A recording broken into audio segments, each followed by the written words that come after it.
Bonjour, mon nom est Christian Drouin et je suis professeur au département de chimie du Collège de Maisonneuve. Voici la présentation du projet intitulé « La classe inversée ». Peu importe le cours de chimie que l'on donne, celui à la première session ou à la deuxième session, on observe toujours qu'il y a un noyau d'étudiants qui échouent le cours pour diverses raisons. Celles qu'on peut nommer particulièrement sont très souvent le manque de motivation pour réaliser les exercices demandés. Une certaine désorganisation par rapport à tous les travaux qui leur sont demandés à travers leur horaire. Et bien sûr, il y a des étudiants qui ont une réelle difficulté d'apprentissage avec lesquels on doit travailler un petit peu plus fort pour réussir à atteindre les compétences demandées. Pour aider ces étudiants-là, on a mis sur pied depuis déjà plusieurs années des services d'aide. L'aide à la réussite en chimie, l'ARC, existe et c'est un endroit que les étudiants utilisent énormément. Bien sûr, on est disponible à nos bureaux, la porte est toujours ouverte et en plus, il y a un service de tutorat par des étudiants qui permettent parfois d'aider énormément des élèves en difficulté. Par contre, on s'aperçoit que ceux qui échouent les cours sont parmi les plus faibles utilisateurs de ces trois services d'aide-là. Et donc, il faudrait se poser la question, est-ce qu'on est capable d'améliorer la performance des étudiants qui ont plus de difficultés en ajoutant un service d'aide, mais pas en ajoutant le temps consacré à tout ça, mais en modifiant celui que le professeur est déjà en train de consacrer à ses élèves. Présentement, dans le format de classe actuel, ce qu'on fait en classe, c'est du transfert de l'information à environ 90% du temps. Et donc, un professeur est installé en avant et parle à ses étudiants, transfère ses notes de cours au tableau et les étudiants les retransfèrent dans leur propre cahier. Si on a du temps, peut-être 10% du temps, on fait des exercices avec eux, on leur montre comment résoudre des problèmes complexes. Puis ensuite, on les envoie à la maison pour qu'ils réussissent à faire ces exercices-là. C'est très difficile pour eux, sans avoir assimilé la matière, d'être à la maison sans professeur, sans ressources, pour réussir par eux-mêmes. Ce qui serait idéal, ce serait d'inverser le modèle qu'on prend. Au lieu d'avoir un 10% où on fait des problèmes en classe, pourquoi ne pas le mettre à 90%? Et le moment qu'on prend, ou le temps qu'on prend pour transférer de l'information, pourquoi ça ne pourrait pas être fait en dehors de la classe ou un petit peu dans la classe, avec un petit 10% de notre temps?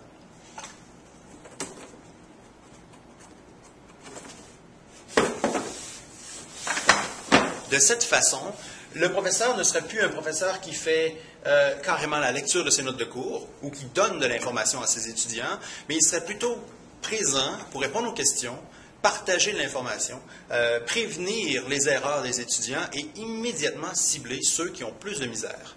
Les meilleurs n'ont pas nécessairement besoin du professeur, ceux qui ont plus de difficultés bénéficieraient de la présence d'un professeur pendant plus longtemps, au moment où ils font leurs exercices plus complexes.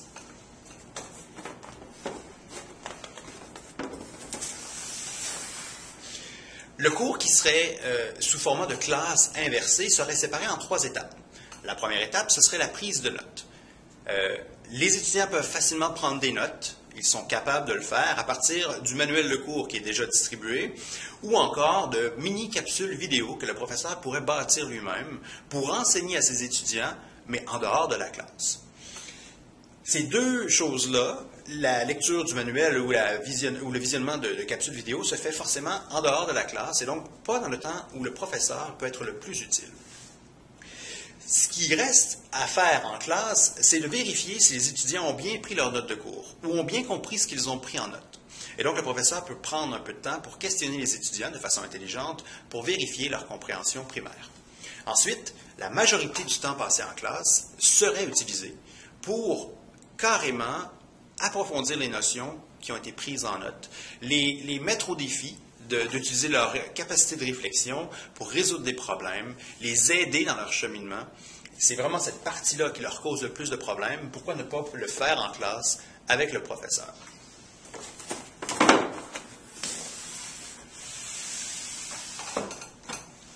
La première étape, c'était la prise de notes. Tous les étudiants s'accordent pour dire que c'est probablement l'étape la plus facile parce qu'ils sont capables d'écouter et de reprendre en note qu'est-ce qu'il leur est enseigné. Les étudiants vont pouvoir le faire à partir du manuel, comme mentionné précédemment, ou à partir d'une vidéo que le professeur pourra avoir facilement créée lui-même.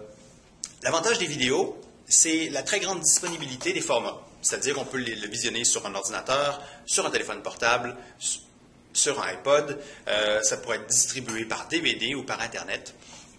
L'avantage aussi des vidéos sur le manuel de cours, c'est qu'on peut avoir directement notre professeur qui nous enseigne.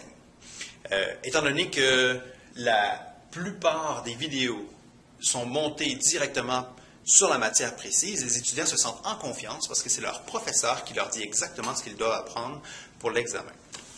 L'avantage des vidéos aussi, c'est que, contrairement à un professeur en classe, les vidéos peuvent être relues énormément de fois si l'élève a de la misère à comprendre. Ils peuvent être arrêtés, recommencés autant de fois que désiré, et peuvent être visionnés à l'endroit où vous voulez, au moment où vous voulez.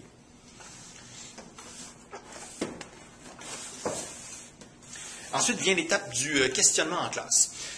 Sous différents formats, ce questionnement-là peut être fait pour vérifier la compréhension de la matière des étudiants, mais grâce aux méthodes avec manette clicker ou bien simple feuille de papier, on peut questionner la classe pour vérifier, voir si leur compréhension des prises de notes est suffisamment adéquate. Avec des méthodes de rétroaction instantanée, on peut rapidement savoir si la classe a compris ou si on doit approfondir un peu en 5 ou 10 minutes les matières qui ont été présentées dans les notes de cours.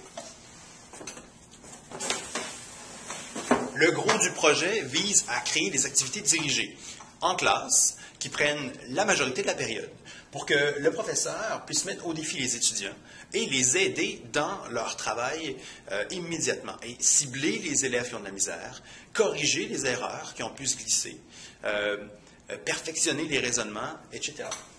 Et donc, le professeur change son rôle, il n'est plus seulement un transmetteur d'informations, mais il devient carrément un coach qui peut adapter l'enseignement aux différents élèves, qui peut motiver ceux qui ont de la misère et aider directement ceux qui ont des difficultés, tandis que les meilleurs peuvent facilement travailler par eux-mêmes et réussir sans l'aide du professeur.